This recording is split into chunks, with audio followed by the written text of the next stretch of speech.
আসসালামু আলাইকুম বেয়াকিরে, কি অবস্থা বেয়াকির? বাবুরে, ফ্যাসিবাদ অলক্ষণী হাসিনা যাওয়ার পরে আঙ্গো বাংলাদেশের যে পরিমাণ উন্নতি হইতেছে, এটাকে পুরো অবাক করা। সবচেয়ে বড় যে উন্নতি হয়েছে সেটা হয়েছে কি, আজকে আমাদের হুজুররা ঐক্যবদ্ধ হয়েছে, আমাদের ইসলামী দলগুলা আজকে ঐক্যবদ্ধ হয়েছে।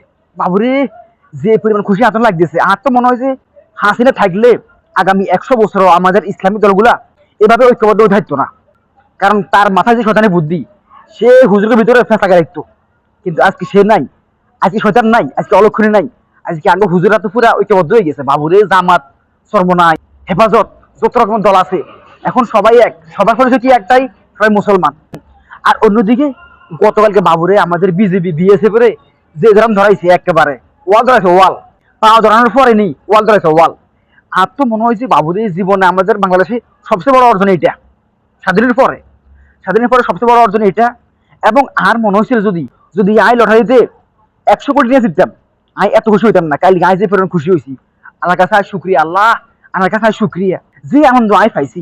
এই দাদা বাবুরা আঙ্গো রেবেরে, আঙ্গো বিজিবিরে যে মারা মারছিল এক সময় হাসিনার আমলে, আমরা কি বলি দিন, আঙ্গো মনে হচ্ছে এখন দাগ লাগে রয়েছি। কালকের ঘটনা দেখে বাবুরে আর ব্যাগ দুঃখ দূর হয়ে গেছে, আর মনে কোনো দুঃখ নাই। আই জীবন সবচেয়ে বড় খুশি মানুষ কালকের এই ঘটনা দেখি। আর তো মনে দিনে সবচেয়ে সুখী মানুষ আই। বাবুরে, কি যে মজা লাগছে, কি যে শান্তি লাগছে। আত্মর আঙ্গো বিজেপির ভালো হচ্ছে, এত বিএসএফ, সুবহানাল্লাহ, মাশাআল্লাহ, কি যে খুশি হইলাম বাবুরে। অলক্ষণী যাওয়ার পরে এটা আঙ্গো সবচেয়ে বড় অর্জন। তারপর হয়েছে আমাদের ইসলামিক দলগুলা ঐক্যবদ্ধ হয়েছে, এটা আরেকটা অর্জন। সুতরাং এই দুটা অর্জনে আমাদের দেশকে অনেক দূরে নিয়ে যাবো। ঠিক আছে, ব্যাগে ভালো থাকেন এবং আঙ্গো দেখে খেয়াল রাখেন। ঠিক আছে, আসসালামু আলাইকুম রহমতুল্লাহি তাআলা ওয়া বারাকাতুহু।